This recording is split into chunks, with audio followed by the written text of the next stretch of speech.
we need to put the guns down. Just as importantly, we need to put the gun metaphors away and permanently. Left, right, middle, politicians and citizens, sane and insane. This morning in Arizona, this age in which this country could accept the, quote, targeting of political opponents and putting bullseyes over their faces and of the dangerous blurring between political rallies and gun shows has ended. This morning in Arizona, this time of the ever-escalating, borderline ecstatic invocation of violence, in fact or in fantasy, in our political discourse, has closed.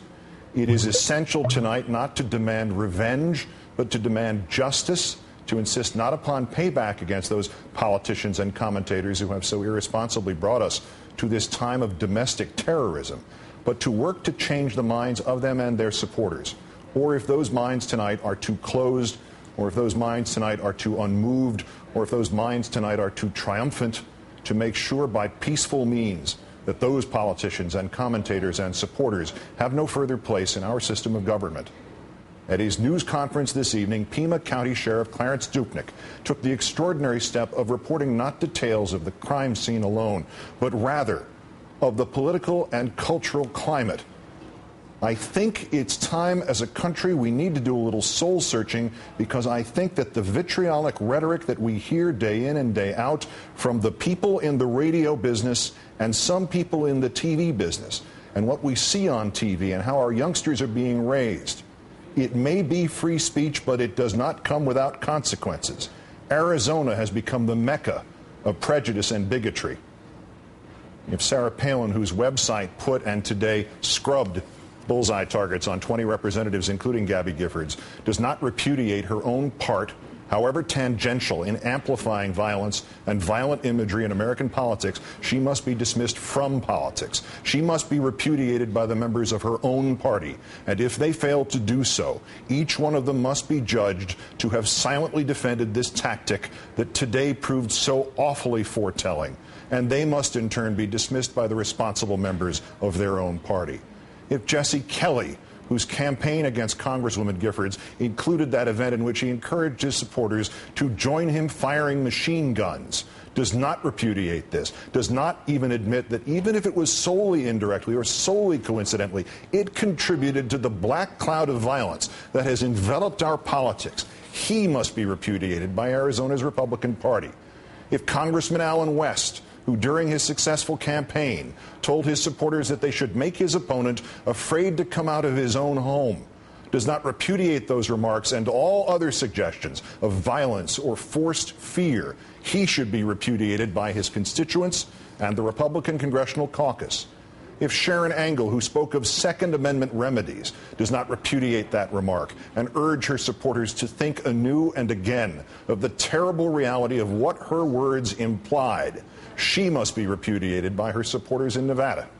If the Tea Party leaders who took out of context a Jefferson quote about blood and tyranny and the tree of liberty do not understand tonight, now, what that really means, and these leaders do not tell their followers to abhor violence and all threat of violence, then those Tea Party leaders must be repudiated by the Republican Party.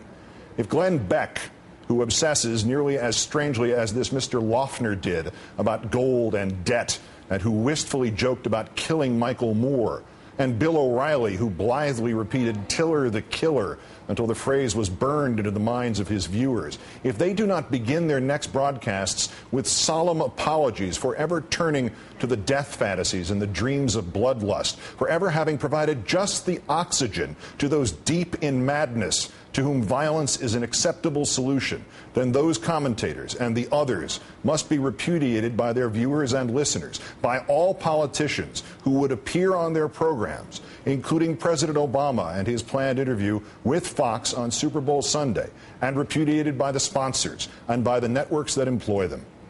If all of these are not responsible for what happened in Tucson, they must now be responsible for doing everything they can to make certain Tucson does not happen again.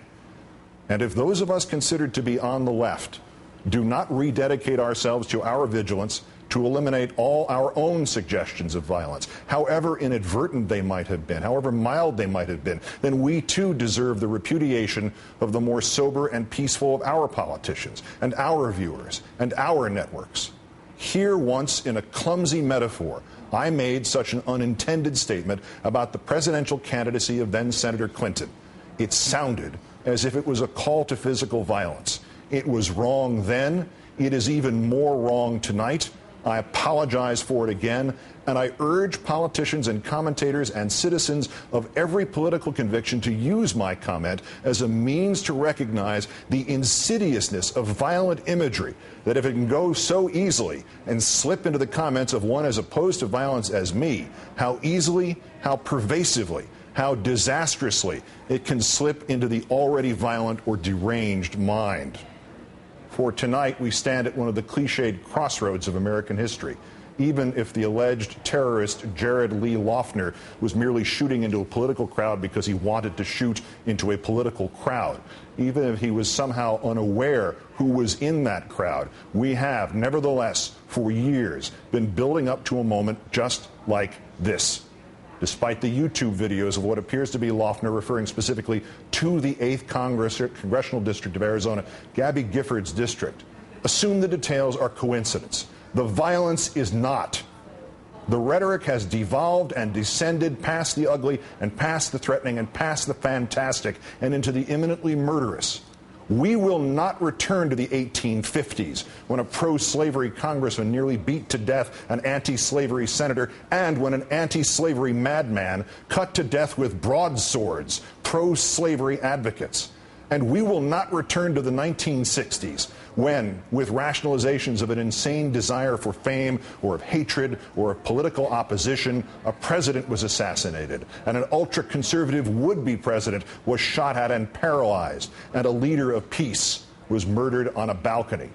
We will not, because tonight, what Mrs. Palin and what Mr. Kelly and what Congressman West and what Ms. Engel and what Mr. Beck and what Mr. O'Reilly and what you and I must understand was that the man who fired today did not fire at a Democratic congresswoman and her supporters. He was not just a madman incited by 1,000 daily temptations by slightly less madmen to do things they would not rationally condone. He fired today into our liberty and our rights to live and to agree or disagree in safety and in freedom from fear that our support or opposition will cost us our lives or our health or our sense of safety. The bullseye might just as well have been on Mrs. Palin or Mr. Kelly or you or me. The wrong, the horror would have been, could still be, just as real and just as unacceptable. At a time of such urgency and impact, we as Americans, conservative or liberal, should pour our hearts and souls into our politics. We should not, none of us, not Gabby Giffords, not any conservative, ever have to pour our blood. And every politician and commentator who hints otherwise, or worse still stays silent now, should have no place in our political system and should be denied that place, not by violence, but by being shunned and ignored. It is a simple pledge, it is to the point, and it is essential that every American politician and commentator and activist and partisan take it and take it now. I say it first and freely. Violence, or the threat of violence, has no place in our democracy, and I apologize for and repudiate any act or anything in my past that may have even inadvertently encouraged violence. Because for whatever else each of us may be, we all are Americans. Good night and good luck.